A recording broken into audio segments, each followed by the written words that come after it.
The moment I stepped inside the courtroom, I saw my parents already waiting, their smiles sharp and icy, the same kind that used to freeze me in fear when I was little. They looked convinced the victory was theirs before a single word was spoken. Why wouldn't they be? To the world, they were the dazzling Whitmores from television, adored, admired, untouchable, while I was merely the daughter they'd discarded 2 decades earlier. But the rules of this game had changed. My grandfather, the only person who had ever truly cared for me, had passed away, leaving every cent of his billion-dollar fortune to me alone. Now, the very people who abandoned me at his doorstep were dragging me to court to take it back. Standing before the judge, I could feel my pulse beating so loud it seemed to echo off the marble walls. He lifted his gaze, studying me carefully. A flicker of recognition crossed his face, and then, with a stunned tremor in his voice, he said, "Wait, you're her?" The silence that followed was deafening. My parents' polished confidence fractured as the truth they'd buried for years began to surface. I was only 5, the day they vanished from my world. The Santa Barbara sun was merciless that afternoon, blazing, relentless, scorching everything except the hollow chill inside me. My mother, Victoria, crouched in front of me, her white summer dress fluttering, the scent of lilac clinging to her like a lie.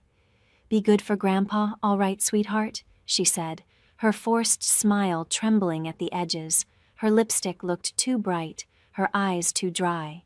My father, Charles, leaned against the car, drumming his fingers on the hood. "Vic, come on. We'll miss the flight." "Flight?" I asked, grabbing her dress with my small hand. "Where are you going? Can I come?" For a heartbeat, she froze. "It's just a quick trip, darling. We'll be back soon." But even as a child, I caught the crack in her voice. She didn't hug me. Instead, she leaned close enough for her earrings to brush my cheek, kissing the air beside my face. Her heels clicked away like a clock ticking down. The car door slammed, tires crunched against gravel, and their silver convertible vanished behind the iron gates. I chased after it until my breath tore in my chest, until my legs gave up. The smell of dust and gasoline hung heavy in the air. I called out to them, but only the wind and faraway seagulls answered. Then a steady hand rested on my shoulder, firm, kind, familiar. Grandpa Henry knelt beside me, his presence quiet but solid. He never spoke in haste, his words always carried meaning. His gray eyes gentled as he brushed the dirt from my knees. "They don't understand what they've lost, my dear," he whispered, his voice trembling with sorrow and love. He paused, tilting my chin upward until our eyes met.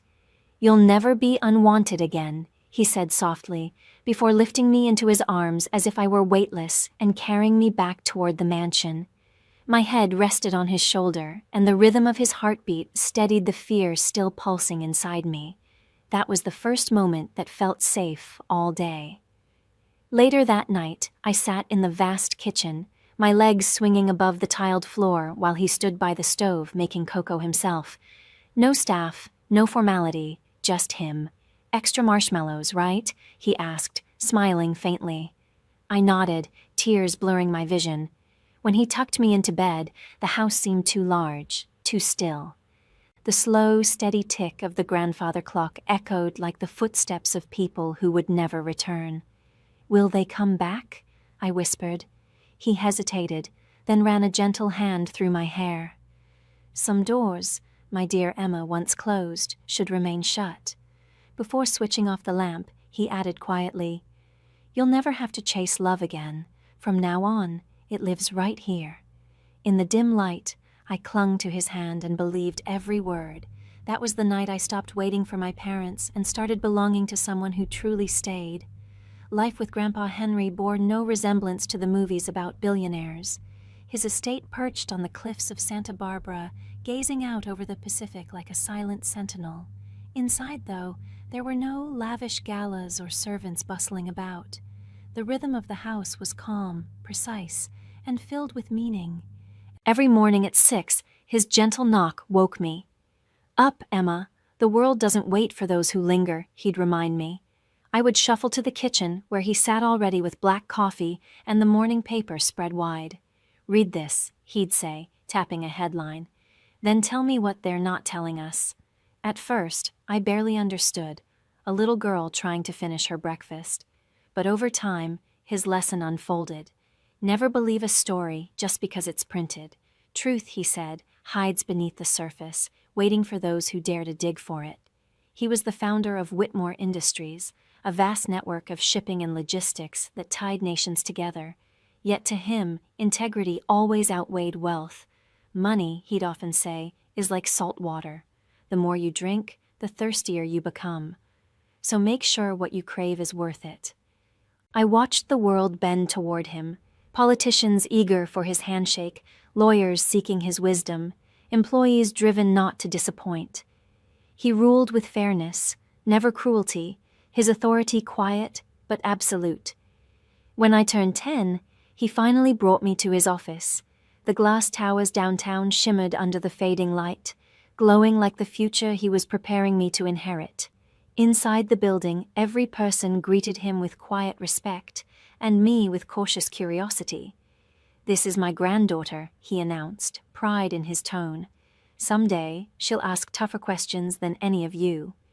His hand rested gently on my shoulder, and I smiled, shy but certain. He wasn't preparing me to inherit power.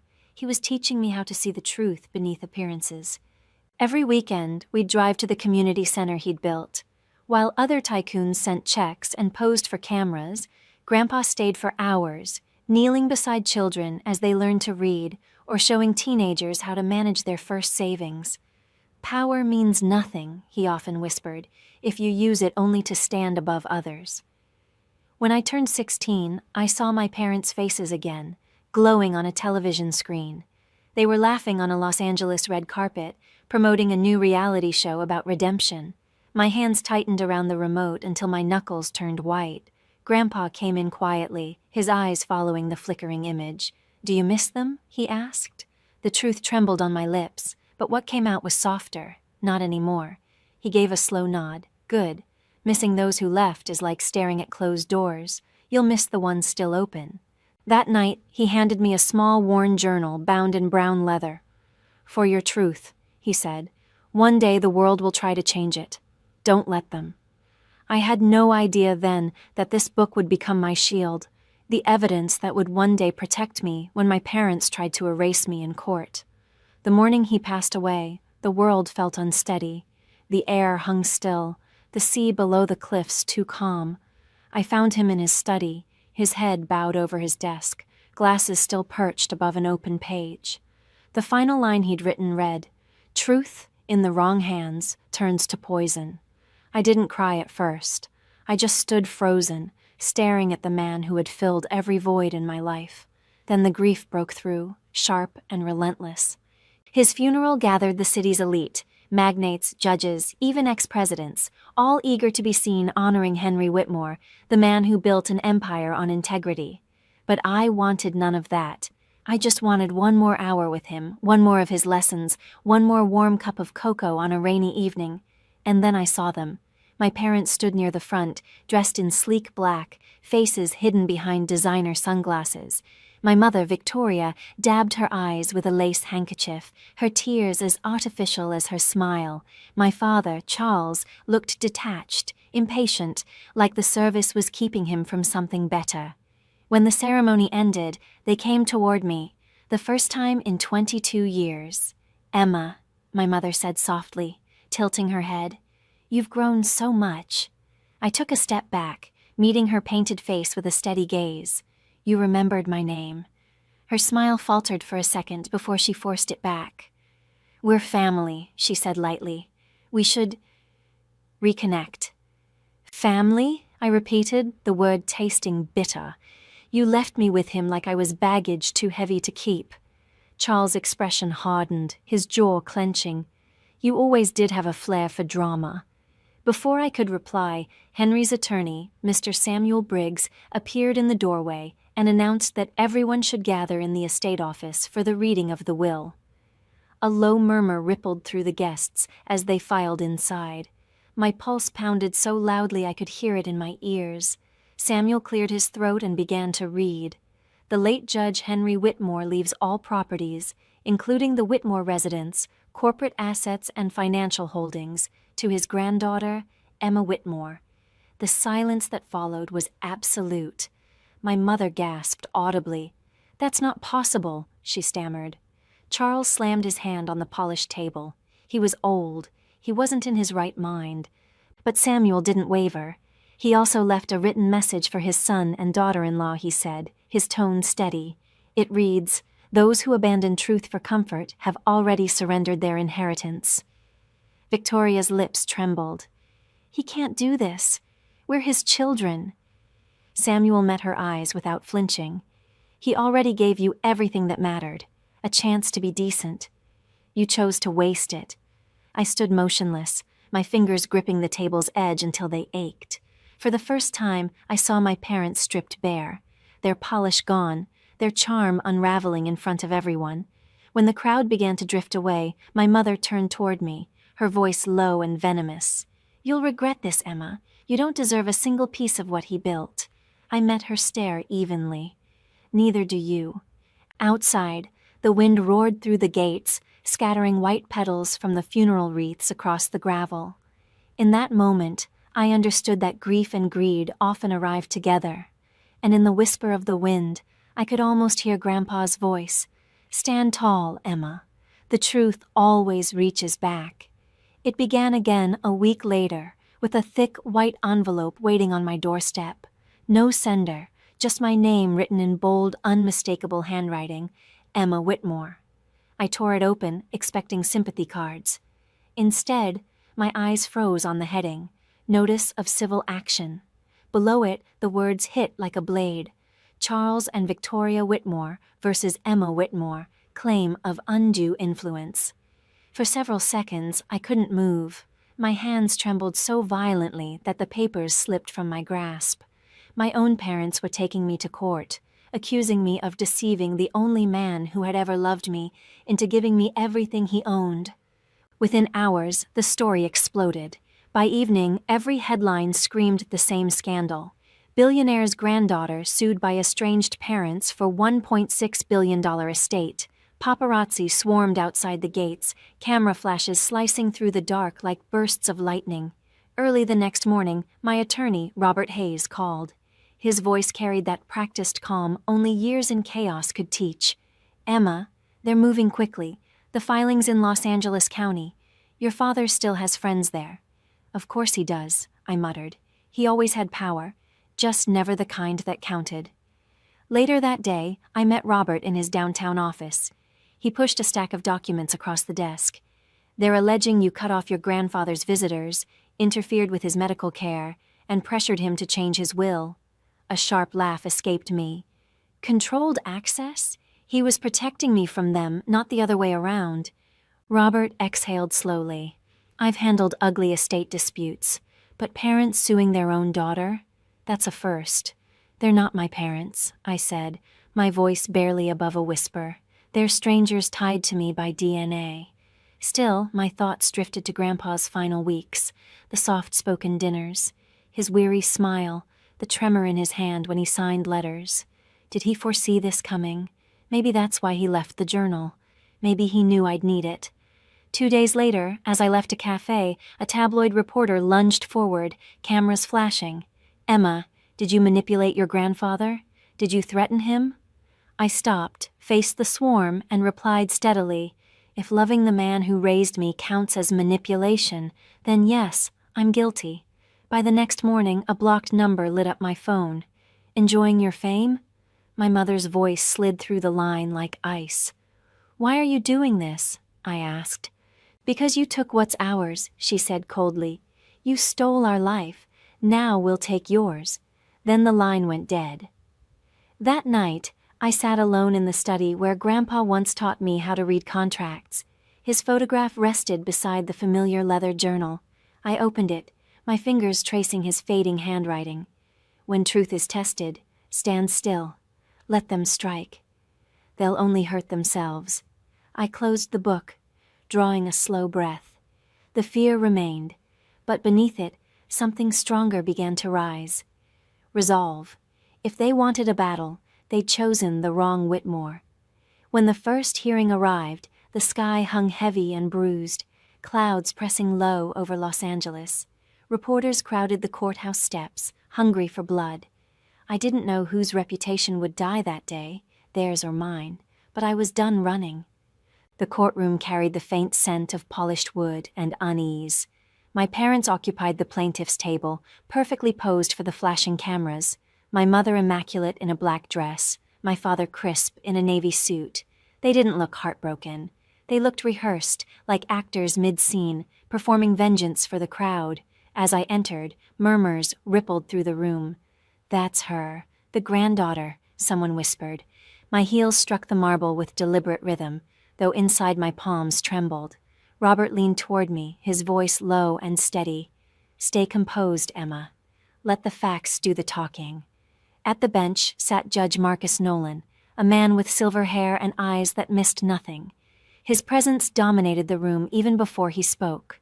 When his gaze met mine, a strange flicker of recognition crossed his face. Surprise, maybe disbelief. He took off his glasses slowly. "Miss Whitmore?" he asked, his tone unexpectedly gentle. "Step forward, please." My stomach tightened as I approached. The gallery fell silent. He studied me for several long seconds, then murmured, almost to himself, "You're Henry Whitmore's granddaughter." "Yes, Your Honor." A small nod, then a change in his expression, something like respect. "I clerked for your grandfather once," he said quietly. "He told me, if my granddaughter ever appears in your court, listen closely. She'll be telling the truth." Gasps swept through the spectators.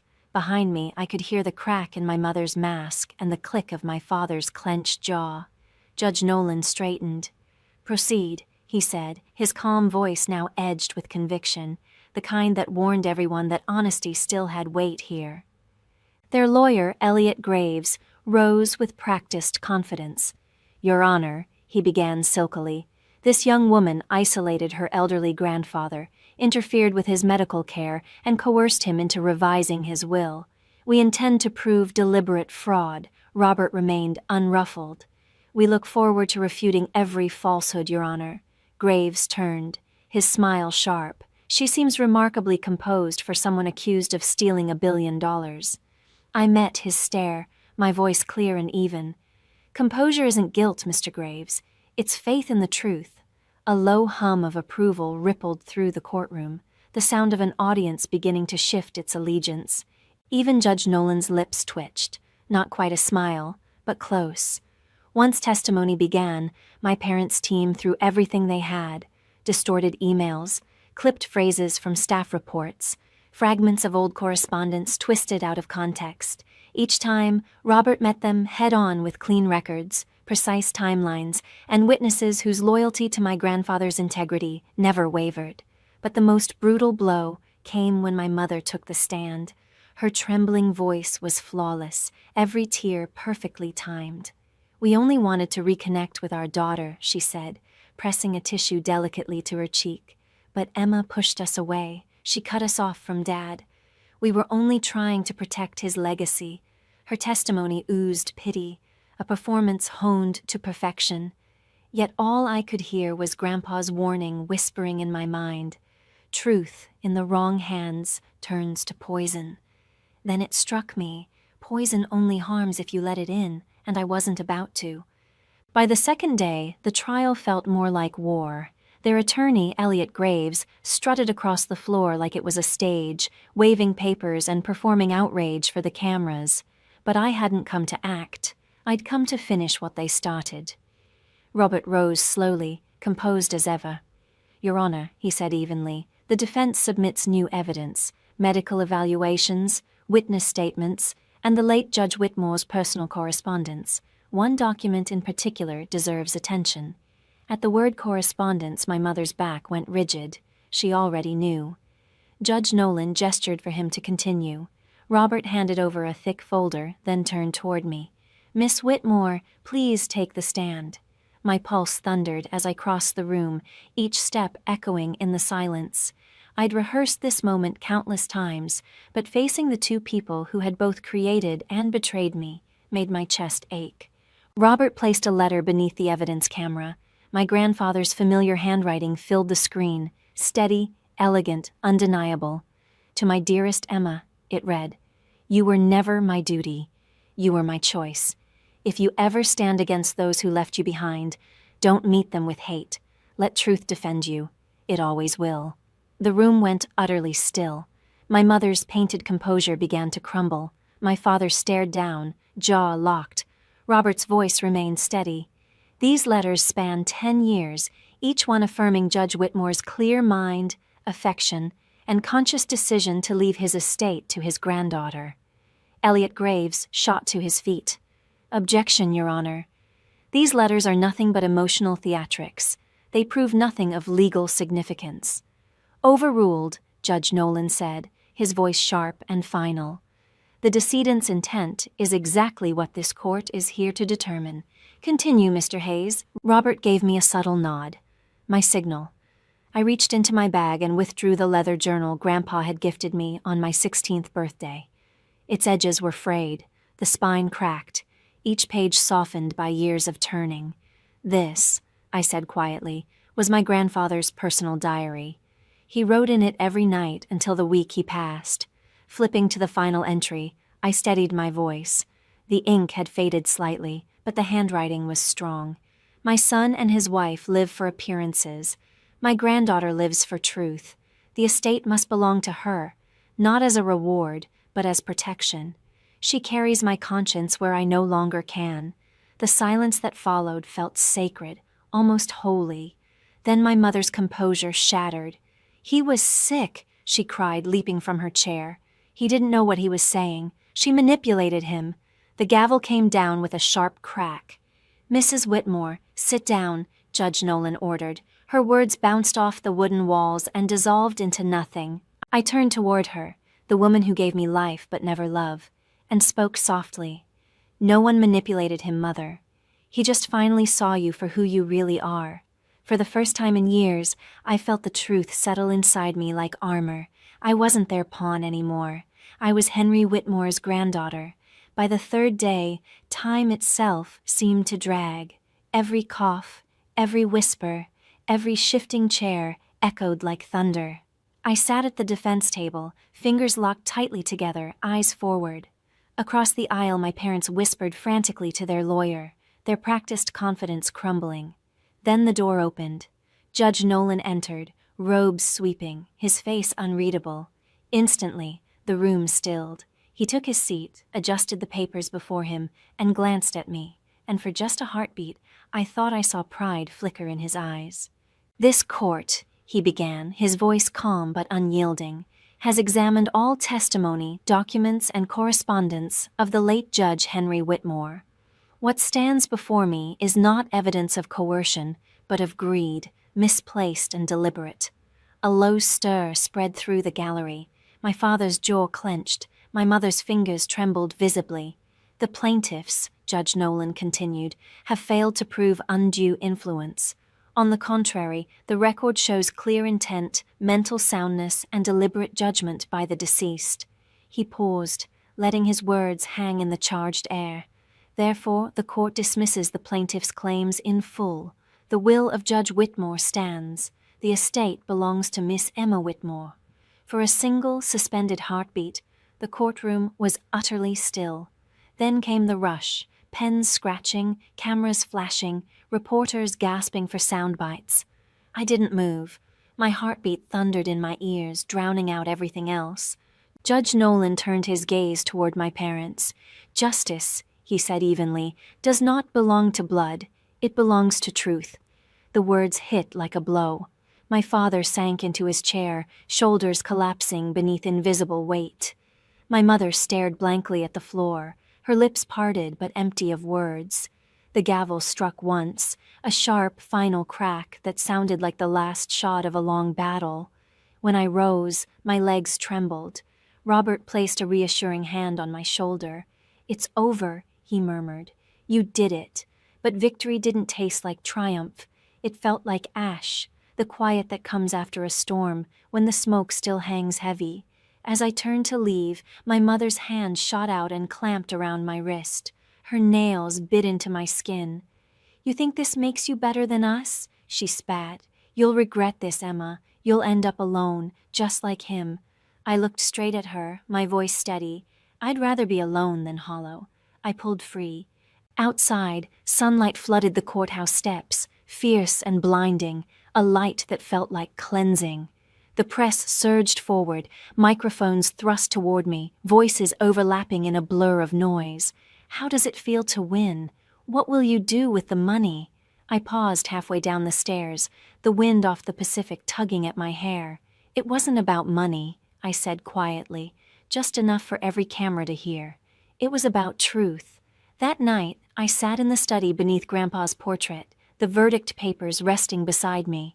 I whispered into the silence, "You were right, Grandpa. Truth really does have long arms." And today, it finally reached back. Weeks drifted by after the ruling, but peace didn't come easy.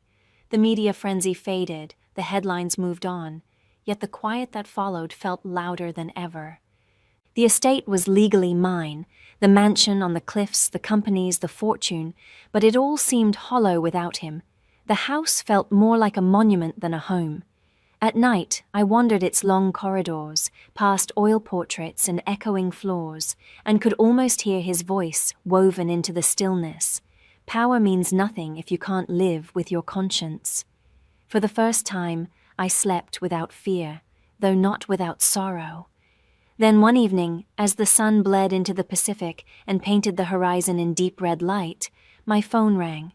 An unfamiliar number glowed on the screen. I hesitated before answering. "Hello?" A pause, then a voice, fragile, shaking. "Emma?" It was my father, and for a moment I forgot how to breathe. The same man who had thundered accusations across a courtroom now spoke in a voice barely above a whisper, fragile, almost breaking. I read the journal," he said, the words halting. "Your grandfather's entries." I didn't want to believe them, but I couldn't stop reading. His breath hitched. He wrote that I lost my way, that I stopped being his son long before the will was signed. I closed my eyes. "He also wrote that it's never too late to do what's right," I said quietly. There was a pause, then a trembling exhale. "I don't deserve forgiveness, Emma, but I needed you to know. I'm sorry. For everything. For leaving you. For blaming you. For becoming the kind of father he warned you about." His words hung there, fragile, sincere, and unbearably human. Neither of us spoke for several long seconds. I gazed out the window at the garden, the one Grandpa had planted for Grandma so many years ago. The breeze rustled through the roses, and for the first time in a long while, the silence felt peaceful. "I don't know if I can forgive you," I finally whispered, "but I know Grandpa would have wanted me to try." He drew a shaky breath. "I'll take that. It's more than I deserve." Before the line went dead, he added softly, "You remind me of him, the way you never back down." After the call ended, I stayed there, staring at the horizon. The world had gone still again, but not with grief this time. With calm, with healing. I stepped outside barefoot, feeling the cool grass beneath my feet. The sun had slipped beneath the ocean, leaving the estate bathed in warm, golden light. In my hands, I carried Grandpa's journal. Turning to its final page, I read the words that had outlived him. "True justice isn't found in courtrooms, but in the hearts of those who keep believing in it." Tears finally came, soft and unhurried. "I believe, Grandpa," I whispered. "I always will." And in the hush of the evening breeze, I could almost hear his reply, gentle, proud, at peace. "Then I can finally rest, my girl." As the ocean wind drifted through the roses, it struck me with quiet clarity. Justice had been won long ago, but forgiveness, that was the real inheritance he'd left behind.